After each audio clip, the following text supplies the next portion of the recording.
అటువంటి life style modifications చేసుకున్న తర్వాత కూడా there is always a small risk. కాబట్టి పరీక్ష చేయించుకుంటూ ఉండడం ఉత్తమం అని మీరు ఎప్పటికీ చెప్తున్నారు. ముఖ్యంగా ఎస్పెషలీ మామోగ్రాఫ్ అంటే మన చేతికి అందని బ్రెస్ట్ ఎగ్జామినేషన్ చేసుకున్నప్పుడు కూడా ఉంటాయి కాబట్టి చేసుకోవడం ఇంపార్టెంట్ అంటారు. సో లంగ్ క్యాన్సర్కి what are the signs and symptoms sir? కొంచెం నాకు పరీక్ష చేయించుకోవాలి, because breast cancer we can examine. Correct. అంటే లంగ్ క్యాన్సర్కి సిమ్టమ్స్ వచ్చాక మనం వెళ్ళడం అనేటువంటిది అది అర్లీగా కూడా డయాగ్నోస్ కాదు. చాలాసార్లు లంగ్లో చిన్న ట్యూమర్ ఏ సిమ్టమ్స్ కాజ్ చేయదు. That is the very sad part of the cancer in that sense. Right. కొన్నిసార్లు అర్లీగా ఉన్నప్పుడు సిమ్టమ్స్ కూడా ఉండకపోవచ్చు. కరెక్ట్. సో ఇప్పుడు లంగ్లో 1 సెంటీమీటర్ 2 సెంటీమీటర్ లంప్ ఉందనుకో, నాడ్యూల్ ఉందనుకోండి, మనకి ఎవరికి తెలియదు, ఏ సిమ్టమ్స్ ఉండవు. సో ఓన్లీ వెన్ ఆ సైజ్ పెరిగినప్పుడు సరౌండింగ్ ఆర్గన్స్ ఇన్వేట్ చేసినప్పుడు సిమ్టమ్స్ వస్తాయి. సో అంటే మనకి దగ్గు వచ్చినప్పుడు స్ఫుటంలో బ్లడ్ వచ్చింది అనుకోండి, it could be one of the sign. It need not be only because of the tumour. టీబీలో కూడా రావచ్చు. రైట్. సో అది ఒక సిమ్టమ్. అట్లనే ఇప్పుడు అది ఇంకా ఒకవేళ మన రిబ్ కేజ్ కానీ లేకుంటే ఎక్కడ స్టక్ అయినప్పుడు పెయిన్ రావడం కానివ్వండి, సో వెయిట్ లాస్ అవ్వడం కానివ్వండి, ఇట్లా జనరల్ సిమ్టమ్స్ అనేది ట్యూమర్ పెరిగే కొలితే సిమ్టమ్స్ వస్తాయి. సో అర్లియస్ట్లో యూజువల్గా సిమ్టమ్స్ ఉండవు. ఇప్పుడు మీరు అడిగిన ప్రశ్నకు స్పెసిఫిక్గా ఆన్సర్ చెప్పాలి, ఎలాగో ముందట్లో కనుగొచ్చు అంటే హై రిస్క్ ఉన్న వాళ్ళకి స్క్రీనింగ్ అని చెప్తాం. అందరూ కూడా లంగ్ క్యాన్సర్ స్క్రీనింగ్కి వెళ్ళక్కర్లేదు ప్రస్తుతానికి ఉన్నటువంటి రికమెండేషన్ ప్రకారంగా. అంటే ఇప్పుడు ఎక్కువగా టొబాకో ఎక్స్పోజ్ అయిన వాళ్ళు, లేకుంటే పొల్యూటెడ్ ఏరియాలో ఉన్న వాళ్ళు లో డోస్ సిటీ స్కాన్ అని చెప్పి వస్తుంది. సో ఎల్డీసీటీ దాన్ని చేయటం వల్ల ఇక లంగ్ క్యాన్సర్ని అర్లీ స్టేజ్లో చిన్న నాడ్యూల్ 1 సెంటీమీటర్ ఇంకా చిన్నగా ఉన్నప్పుడు కూడా మనం దాన్ని పికప్ చేయొచ్చు.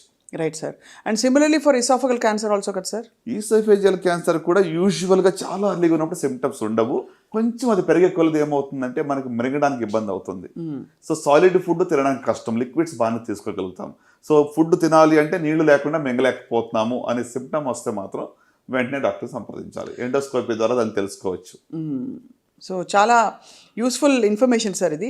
ఫైనలీ ఒక మంచి గోల్డెన్ ప్రిస్క్రిప్షన్ లాగా మీరు ఇచ్చిన ఈ లైఫ్ స్టైల్ మోడిఫికేషన్స్తో పాటు 4-5 మంచి ఆహార పదార్థాలు చెప్పండి, విచ్ ఇవాళ రోజుల్లో బికాజ్ ఎవ్రీథింగ్ ఇస్ కంటామినేటెడ్. ప్రతిదీ పాల పదార్థాలు, ఒకప్పుడు పాలు మంచివి, యోగులు తినే ఫుడ్ అని చెప్పేవారు. ఇప్పుడు పాలు తాగాలంటే భయం వేస్తుంది, అన్ని హార్మోన్ ఇండ్యూస్డ్ కాబట్టి.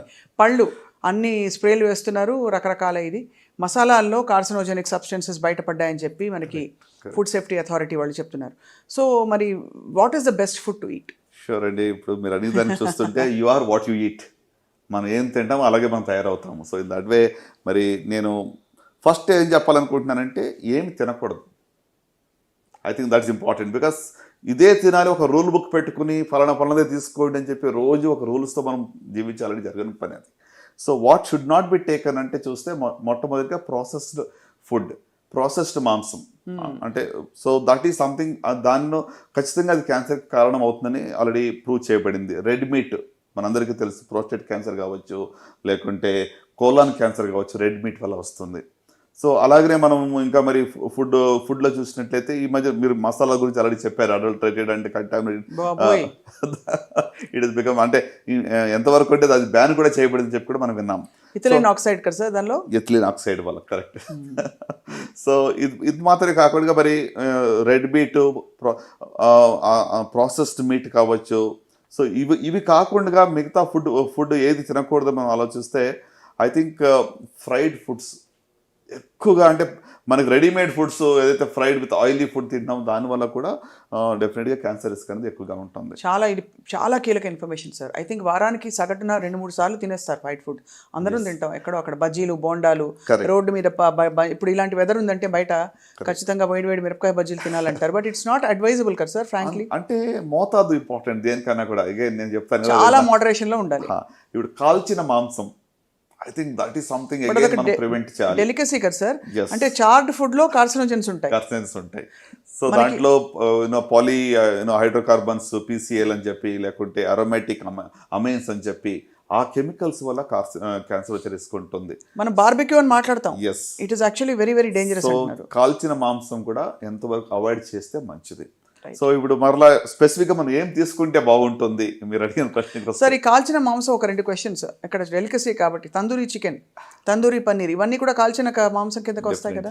అంటే ఇప్పుడు తినొద్దు అసలు మొత్తానికి బంద్ చేయండి నేను చెప్పట్లేదు, బట్ అదే మన హాబీగానే హ్యాబిట్గానే ఉండకూడదు. రైట్. Yeah right sir. ఏం తినొచ్చు అని చెప్తే ఏం చెప్తారు ఇవాళ రోజుల్లో మరి? ఏం తినాలంటే మోస్ట్ ఇంపార్టెంట్ ఎక్కువగా ఫ్రూట్స్ అండ్ వెజిటబుల్స్ కన్సంప్షన్ చేయడం మంచిది. As far as possible vegetarian diet మంచిది, right. Consume lots of fruits and vegetables, vegetarian diet ఉంటే మంచిది. Consumption of lot of water is good, at least 8 to 10 glasses of water per day minimum తీసుకోవాలి, right. అంత మాత్రం కాకుండా మరి మీరు అన్నారు కదా కంటామినేషన్ గురించి మాట్లాడితే organic food, anything that is grown organically without pesticides, I think that's really good అనమాట. Right, హోల్ గ్రెయిన్స్ తీసుకోవడం మంచిది. Egg is good, fish is good, right. అట్లనే మనకి beans is very good for you. So ఇవి consume చేయటం వల్ల ఖచ్చితంగా మరి అంటే బ్యాలెన్స్డ్ డైట్ అనేది ఇంపార్టెంట్. ఈ బ్యాలెన్స్డ్ డైట్లో కూడా ప్రతిరోజు లెక్కలు వేసుకుని మనం తింటూ జీవించాలో కూడా ఇంప్రాక్టికల్. అవును. సో అందుకోసము వాట్ ఈజ్ రిస్కీ దాన్ని అవాయిడ్ చేసి మిగతా వాటిని మనము you should enjoy what you eat. Colourful, make your plate very colourful. అది అన్ని రకాల కలర్స్ ఉన్నటువంటి ఫ్రూట్స్ కానీ వెజిటబుల్స్ కానీ మీరు తీసుకోవటం వల్ల చాలా you will really have a good